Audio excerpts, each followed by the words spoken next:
Hello, my name is Andrew Brooks. This is another presentation, the 30th YouTube presentation of Nonlinear Existentialism, Formation of Anxiety, subtitle, The Non-Pattern Paradox and the Medication Dilemma. This is coming on the heels of last presentation, number 29, which was talking about my experienced truth and conclusions derived from it. The underlying principles and ideas were that I'm aware of my own imperfection, but I'm also aware of perfection, which normally in the Western world is referred to most of the time as God. And then the question is, can God, in the way that it's understood and as coexist and, well, me coexist and no? So came up with the idea of basically God as being a concept, a pure concept. But also the question is why? And my own being aware of my own imperfection, what was the cause of me to, in my own mind, produce a concept, a perfect concept of God? And to me, it's the underlying idea of anxiety.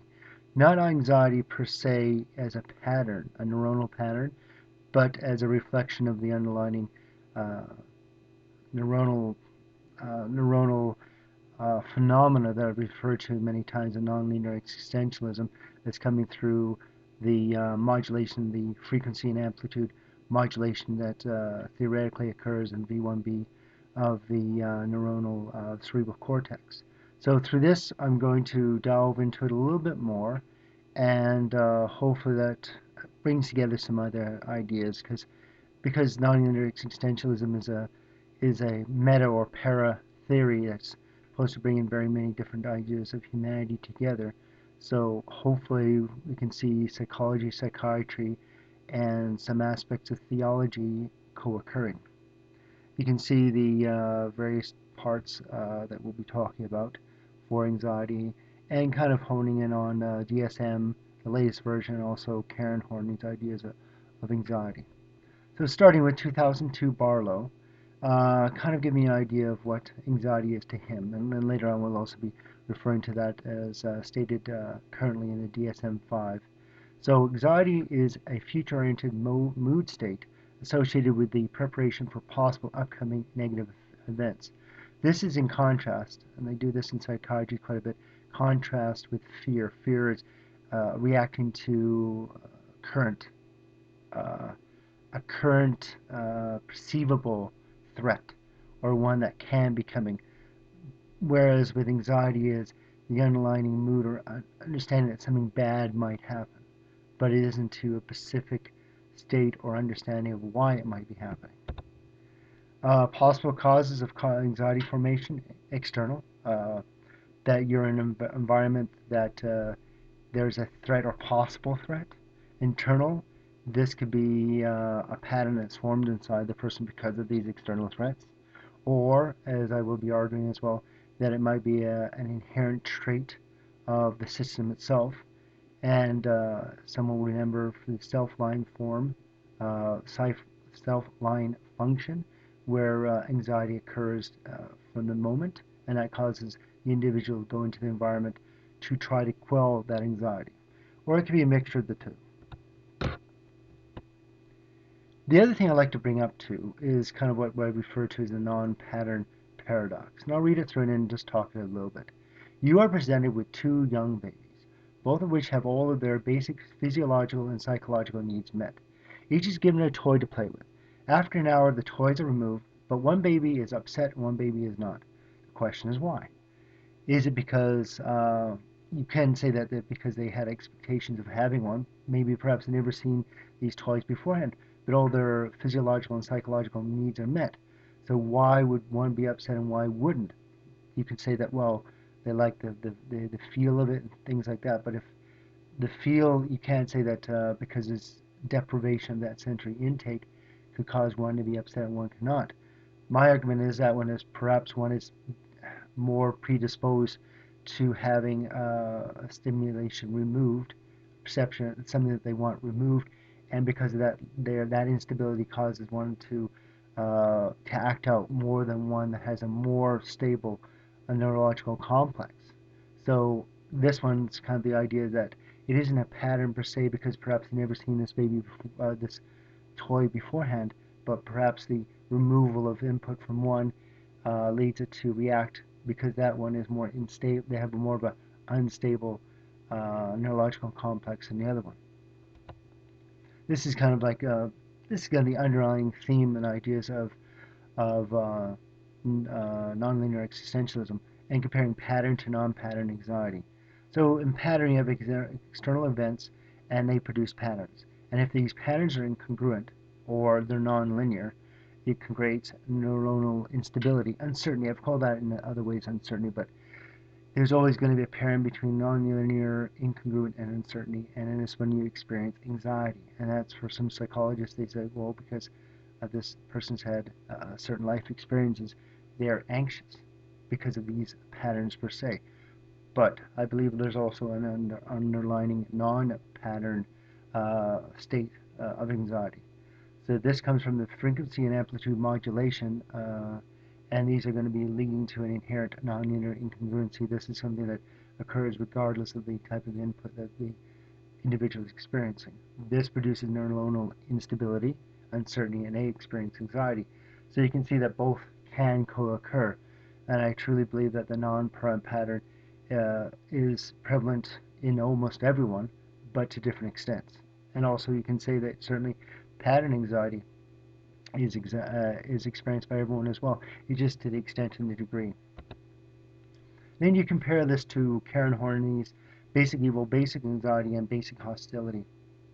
For them, basic evil is poor or abusive parenting, where the person is put in such a situation that I believe that she's inferring pattern anxiety, where the patterns are so incongruent and so unstable in the level of uncertainty they're created by it lead to basic anxiety and basic hostility. These are the reactions or byproducts of poor parenting. So for her, there's more of the idea that this is pattern anxiety due to patterns within the individual. And then you have the DSM-5, latest one, 2013, I believe, overview of the anxiety disorders. And from most of them, you can just say, well, these are because of external. The first one, of course, is separation anxiety disorder. You're separating from your mother and father, or from a phobia of specific external phobias, and you go through the list.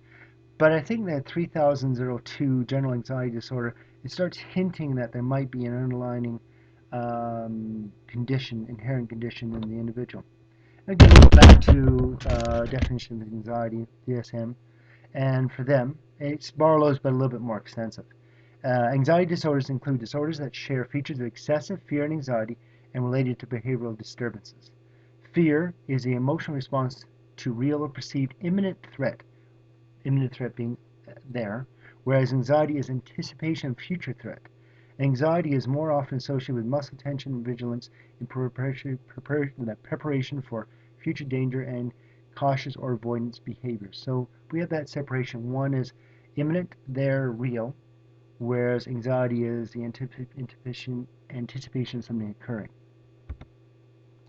And again, back to what I was talking about, the generalized anxiety disorder, the diagnostic features for them is the intensity, duration, or frequency of anxiety and worry is out of proportion to the actual likelihood or impact of an anticipated event. So we all are anxious, but for someone who's suffering from generalized anxiety disorder, it is much more so. And number two speaks to that as well. Responsive, excessive, and can interfere with daily functioning. And three, this is where the inherency I'm trying to infer could be occurring. The type of anxiety is more pervasive, pronounced, and distressing than that experienced by those in general population, has longer duration, and frequently occurs without precipitance, meaning that a person can be in a situation with no external inputs that might cause them or generally cause a person to be anxious, and they are anxious. So treatments for anxiety in general, cognitive or behavioral therapy. Two, medication, which are used, as point three pointing out, used in conjunction with the therapies is going to be the TCAs or tricyclic antidepressants. And with them is that the inhibition of the uptake of certain neurotransmitters, being 5-HT, which is serotonin, and norepinephrine, noradrenaline. Then you've got the SSRIs, selective serotonin reuptake inhibitor. You got the diazepam, which is a benzodiazepine, and for them is affinity to the BZ uh, receptor, and prohibits something like GABA, which is a very strong inhibitor from coming in there.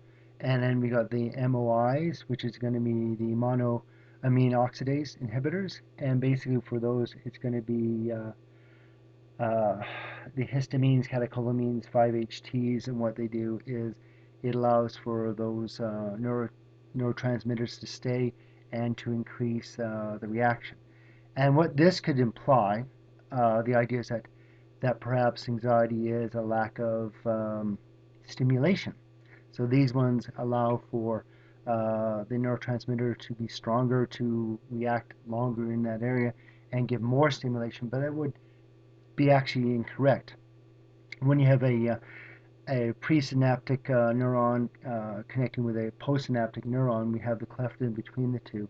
And the idea is that yes, these medications by and large work by allowing the neurotransmitter to stay there longer to cause a stronger effect. However, and this is very important, it's not one-to-one.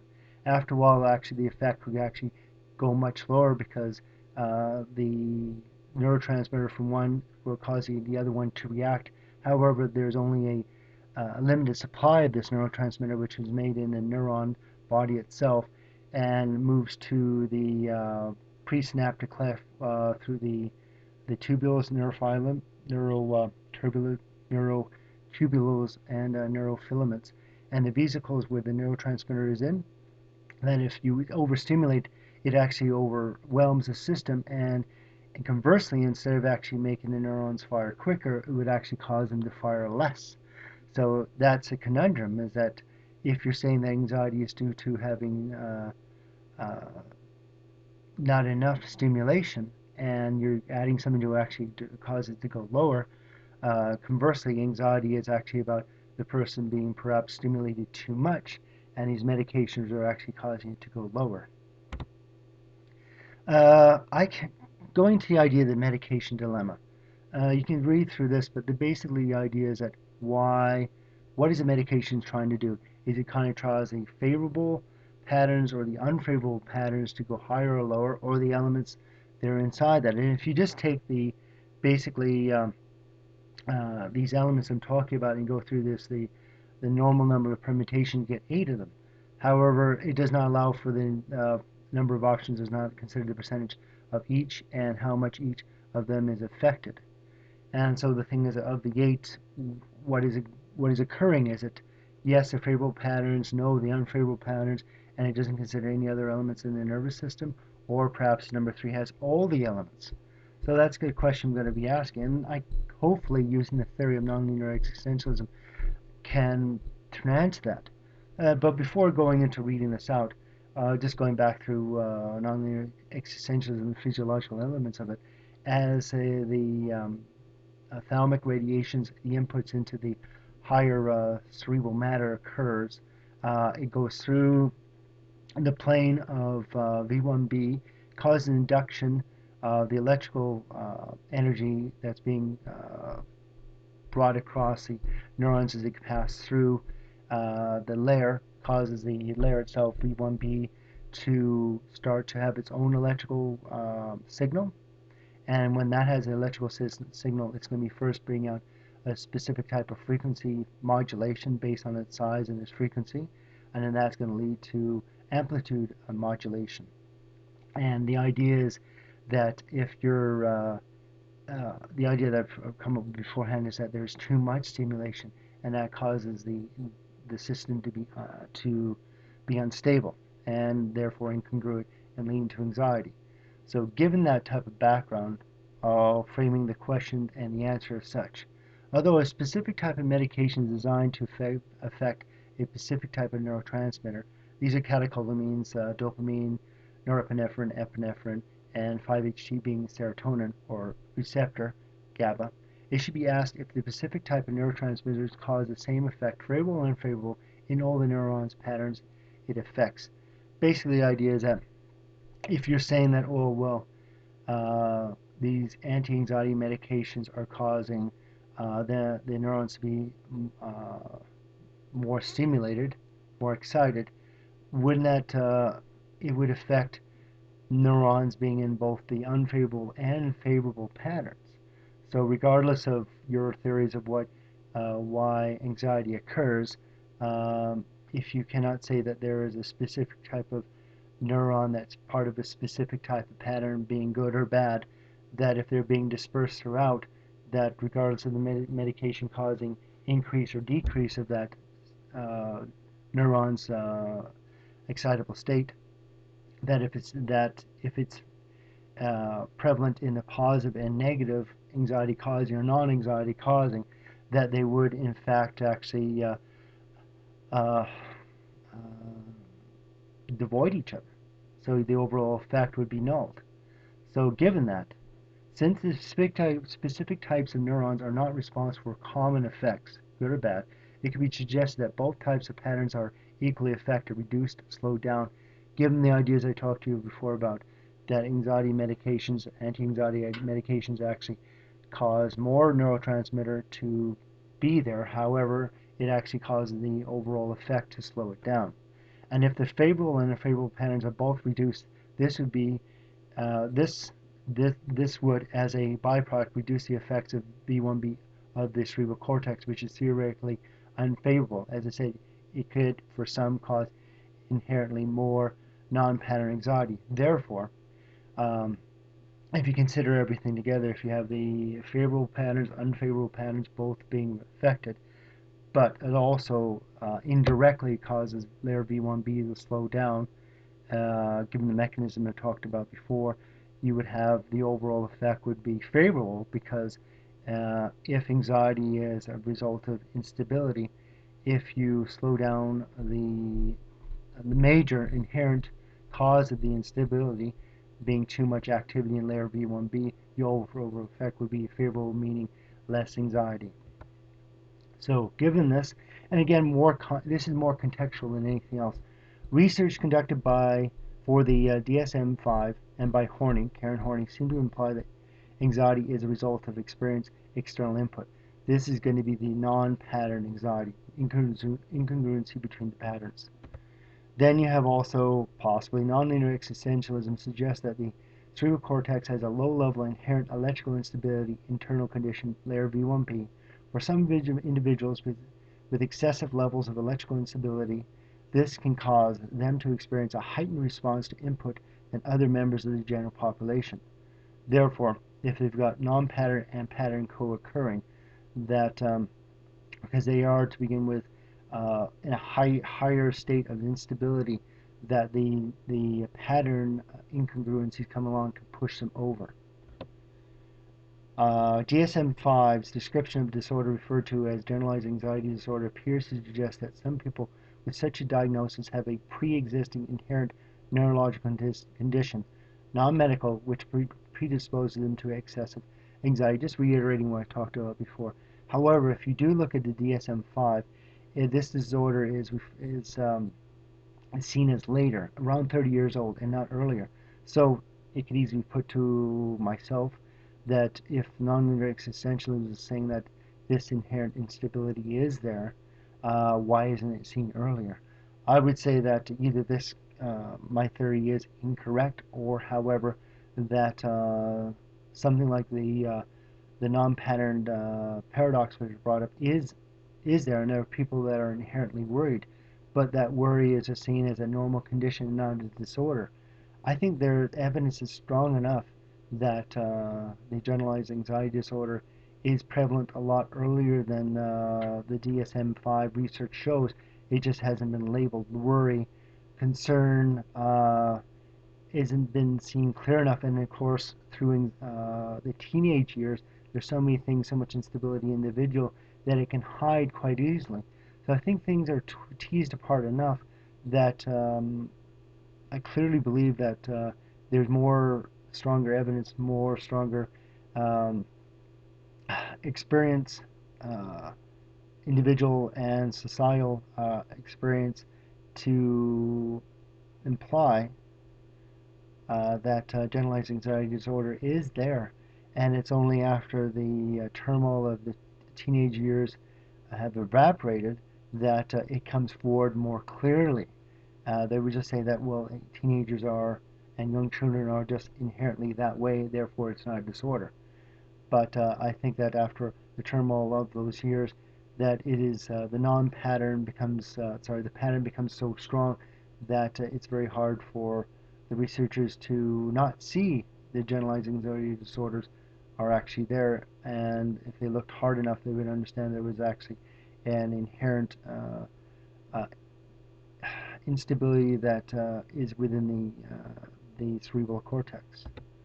I know there's a lot to take in, but I think through showing the non-pattern paradox and also the medication dilemma, that there is two types of anxiety. One is from experience, and one that is non-pattern, that's inherent. And the inherent one is going to be from the frequency amplitude modulation that is suggested to occur in V1B of the cerebral cortex. And the V1B is the frequency modulation is there to allow bonding. The various inputs a person experiences occur at one time. So they've got a set time frame. So things that are slower than that frequency of experience are considered slow, and ones that are quicker are considered quicker. But again, the idea of just giving a reference to. I thank you very much for your time, and take care.